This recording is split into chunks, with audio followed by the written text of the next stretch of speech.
Well, good morning. Welcome to Integrative Preparedness. How are you all today? I just heard a huge, I don't know, either an explosion or thunder. Don't know what it was, but it was huge.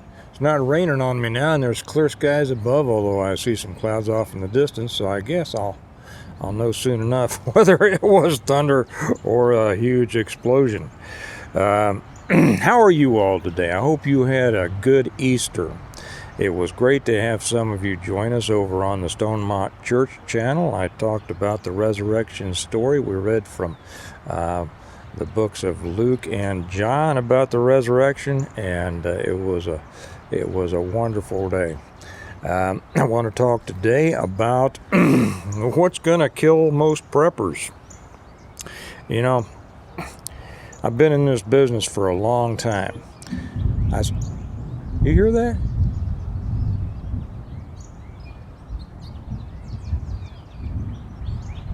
Sounds like rolling thunder. Hope it is.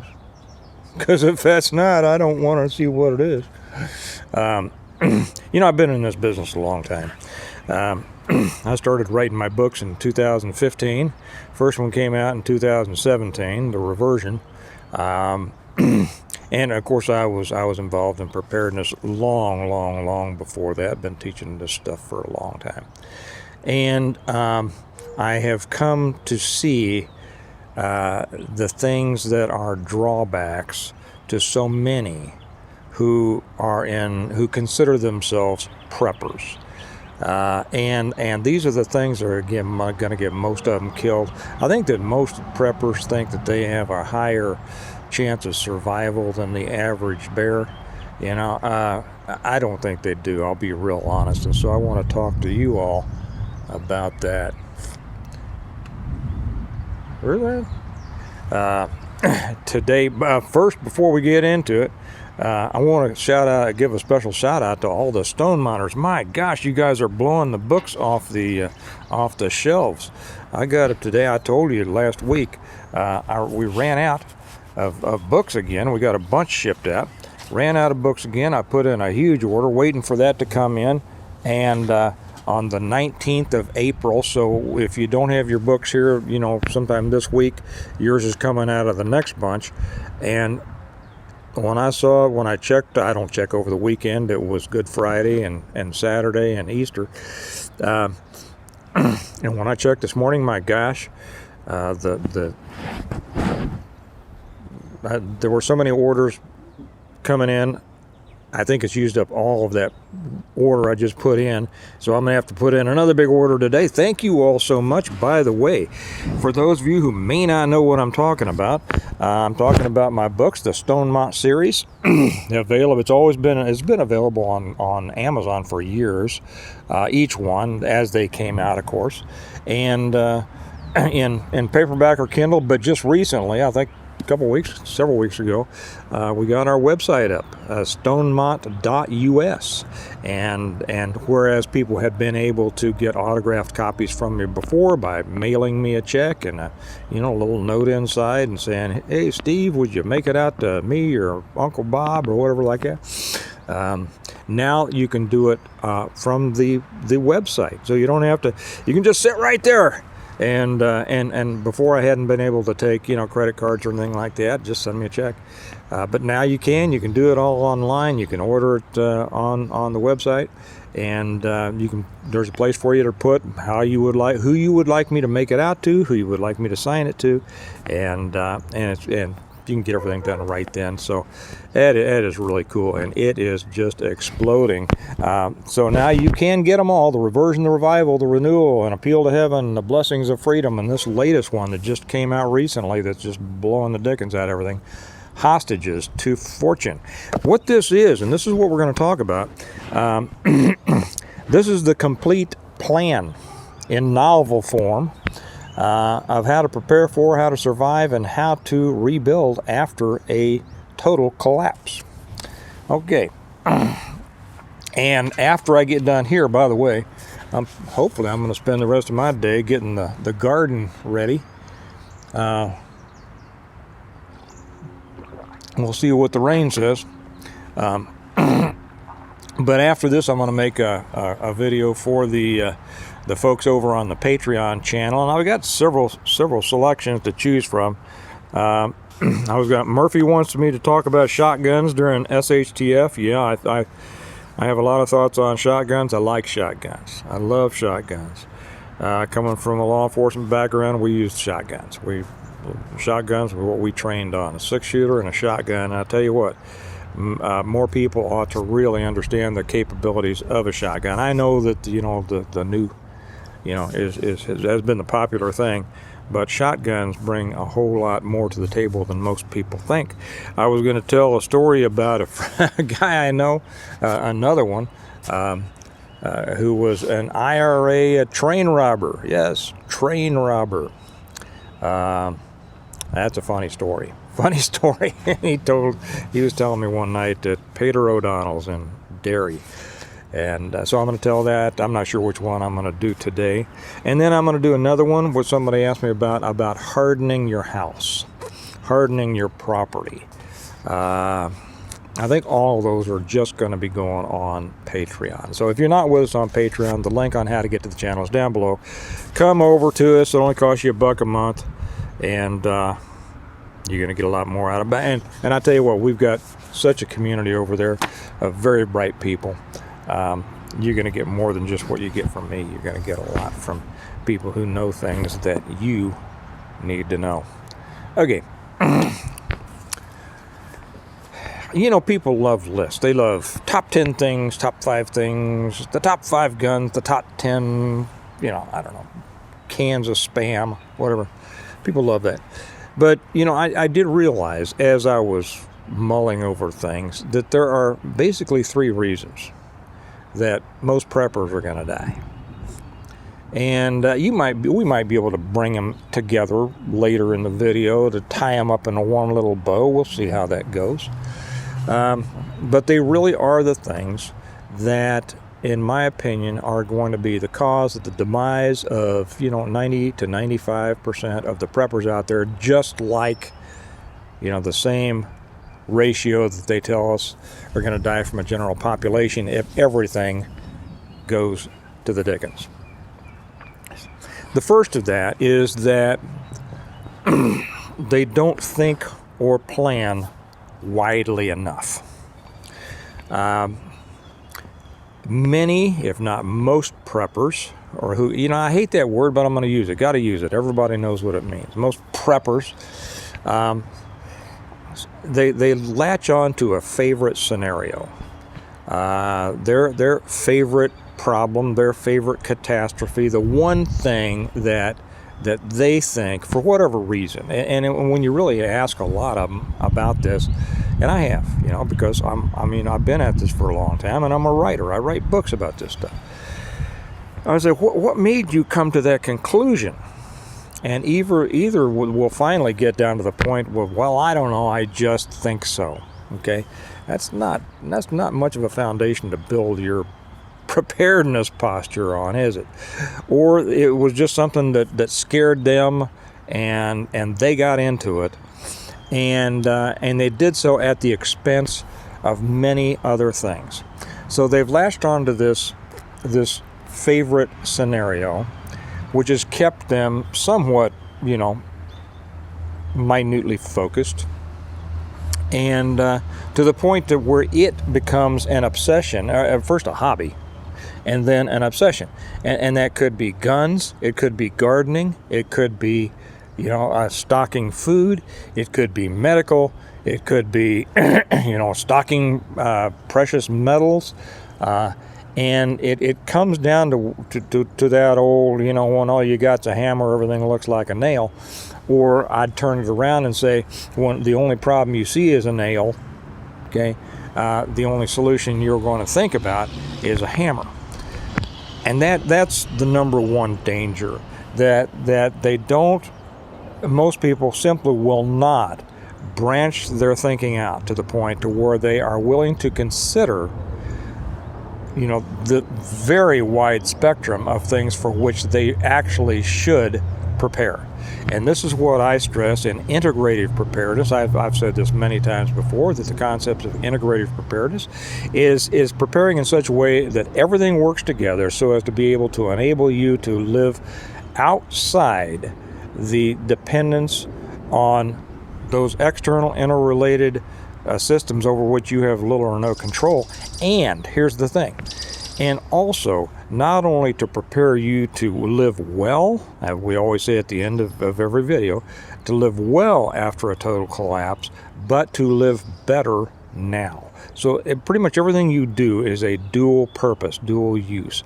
I don't have time to get into all the different things you should do because the overall message here is what's important. You can think about that stuff for yourself, and if you can't, I've got, I don't know, hundreds of videos you can go back and check on.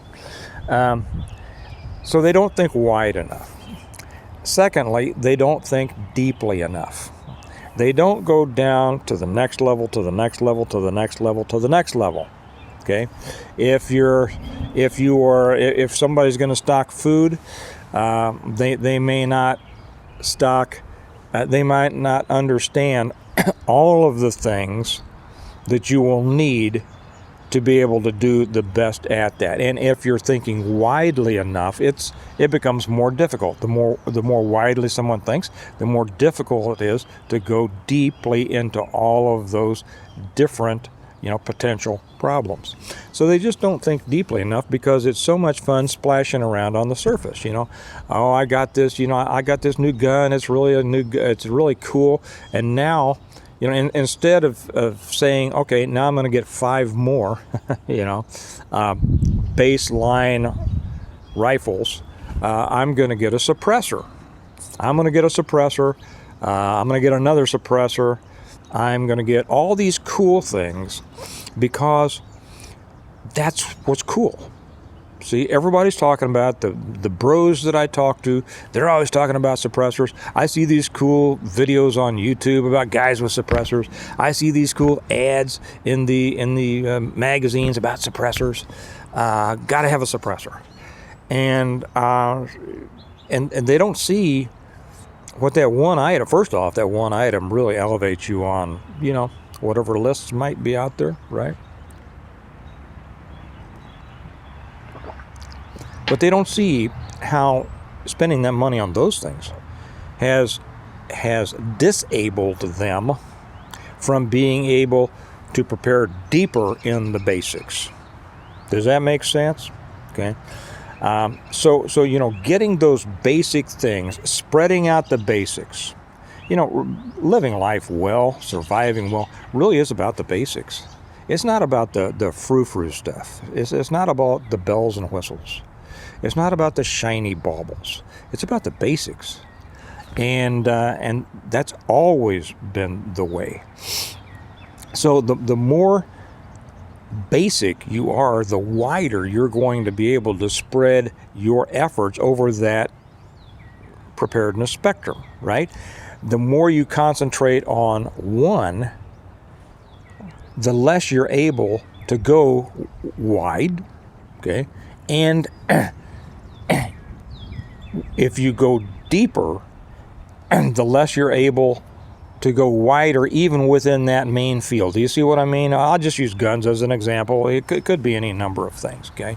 It could be, okay, so somebody's got a $200,000, or more MRAP, their own MRAP, and they've got, I'm going to drive around and I'm ready to go for the end of the world. And my gosh, do you realize what you could have done with $200,000? You could have gotten 20 decent pickup trucks, or other stuff, and you don't need 20 pickup trucks. The third thing is they don't think long enough. They don't think out into the future nearly as far as they need to. That was the purpose of my books. When you talk to most people about preparedness, you'll get their, like I said, their favorite, their catastrophe du jour, the catastrophe of the day. The day it's economic collapse. The next day it's the government collapse.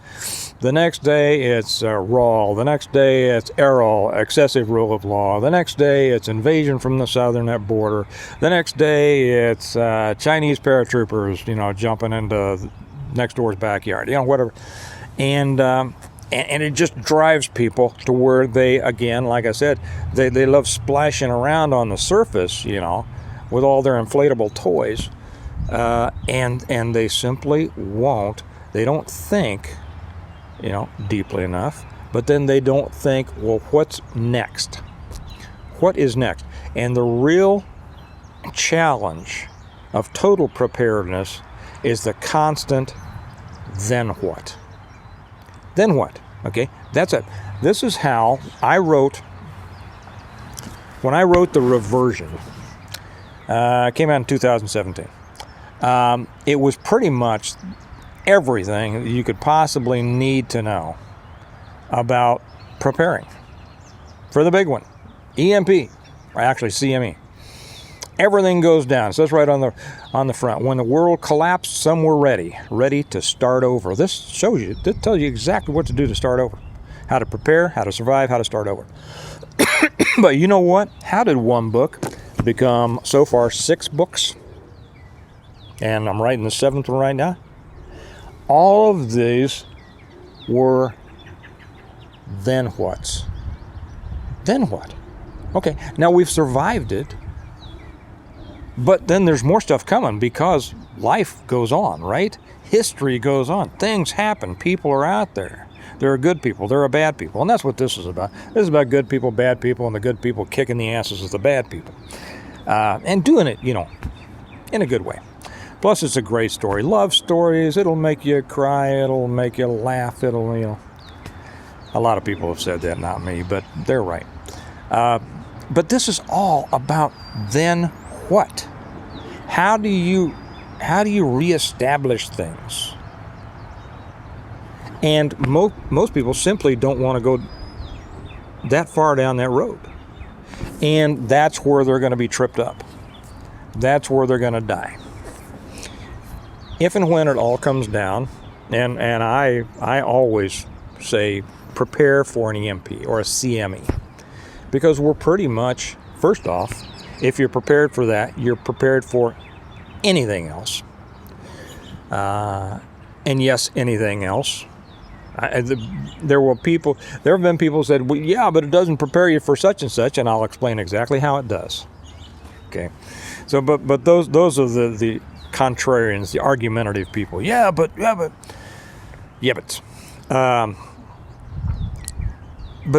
then it oh, hang on half a second. Okay, I think I hit it right. So what I was saying, not only will preparing for a CME prepare you for everything else, anything else, it's pretty much assured. Scientists tell us that it's going to happen. Is the collapse of the currency going to happen? Who knows? Yeah, who knows? Is the collapse of the government going to happen? Probably not. I mean, to be real honest, the government changes, it gets worse, but is it going to collapse? No, it's going to be there. Most of these things go in waves. They go up and down and up and down, but CME is the one thing that scientists assure us is going to happen, and who am I to argue with that? So that's why I consider that. So those that's why you have to think long term. But you see, there's not much fun in thinking long term or deeply unless you write books about it or read books about it. And I wrote them so you don't have to write them. You can just read them. The fun is the playing. And I don't mean to diminish the efforts of those who are out there doing their best and absolutely preparing and doing it right. I'm talking about, and so if any of this can help you here, and you can check yourself, you say, okay, am I just playing, am I just splashing around, or am I really diving deeply? And there will be those who say, well, I just can't dive any deeper, my situation doesn't allow me to do that. Yes, it does. I hate excuses. An excuse is, and people say, yeah, but I'm special. You're right about everybody else in the world, but I have an excuse. No, you don't. No, you don't. You're telling me that you're right now you're doing everything in the world you can possibly do. Is that what you're telling me? I'll tell you right now, and I don't even know your situation. No, you're not. You know why I know that? Because I don't know anybody, and I know some people that are really into this stuff, as you might imagine. I don't know anybody who can't be doing something else, including me. So that's the thing. An excuse is simply a declaration of your refusal to work any harder, to do any harder, to think any harder, to do any more. Up to you. But if you feel like you really need to be more prepared, you've got to get rid of that excuse and just do more. And for those of you who say, well, my financial situation won't allow me, I've been harping on this for years. I've been trying to explain to people how important financial preparedness is, and yet I get arguments from people all the time. Yeah, but knowing how to start a fire 9 million different ways is a lot more important than money. No, it's not. No, it's not. You know what? For $100, I can buy plenty of lighters. Okay. No. Your financial situation is vitally important to your preparedness ideas.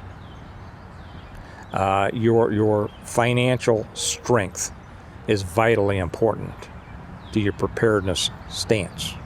Okay, and you can do better, and you should do better. If just like you should do better with your health, with your physical fitness, you should do better with all those things, because those are the things that allow you to acquire, implement, properly use those things that are going to help you in the long term. And that's why I put in, if you're not with me on Prepping for Prosperity, come on over. I give you some great ideas over there. And don't argue with yourself. Don't tell yourself you can't do more. So those are the things that really, if I put those together and I wanted to tie them up into a bow, and I'd say the three top reasons that most preppers are going to die. And that means that the other people will get all their stuff. Is because they don't think broadly enough or widely enough. They don't think deeply enough. And they don't think longly. They don't think long enough. They don't think long enough. What that means is they're not thinking, did you see what all those? They're not thinking enough. If you take out the widely, the deeply, and the long, they're not thinking enough. They're not integrating. This is where I got the term integrative preparedness. They're not integrating all of their efforts, all their thoughts into a complete package. And I don't think, many never will. I hope that this will help you do it, because that really is the key to preparedness. It's the key to survival, and it's the key to living well. Survival down the road is not much different than living well here in this world, and that is when people have paid attention to all the basics in their life, they're in pretty good shape. If they think widely enough, deeply enough, and long enough, right? Okay, I think that'll do it. I'm going to go shoot one for the Patreon channel. I'm not sure which one I'll shoot. It'll either be on hardening your home, landscaping, hardscaping, lights, alarms, all that kind of stuff. Or, excuse me just a second. Okay, allergy season is here, and I wouldn't want to sneeze on you. Or it might be shotguns, or it might be the story of the guy that I knew, the IRA train robber. So one of those, I'll do those today, and I'll be doing the other ones another time. If you're not with us on Patreon, come join us. Remember that you can now get my books not just on Amazon, which is fine. You can get them through my website, stonemont.us. Not .com, but .us, because I like the US domain better. Stonemont.us. There's going to be a lot more coming to that website, by the way. I'm not going to announce it yet, but yes, there will be. And if you want to order them, like I said, there's a place. Just tell me who you want me to make it out to, what do you want me to say. As long as you don't ask me to lie or use dirty words, I'm happy to do it. You all have a good day. Think about this. How are you thinking about your preparedness? Crank it up a bit, because times are just getting more interesting. And I'm waiting to see if it's going to rain on me or whether it was an explosion. And if it was just rain, I'll probably see you tomorrow. If it was an explosion, I don't know. Y'all have a good day. Remember that we prepare well today in order to live well tomorrow. And I'll hopefully see you tomorrow. Bye-bye.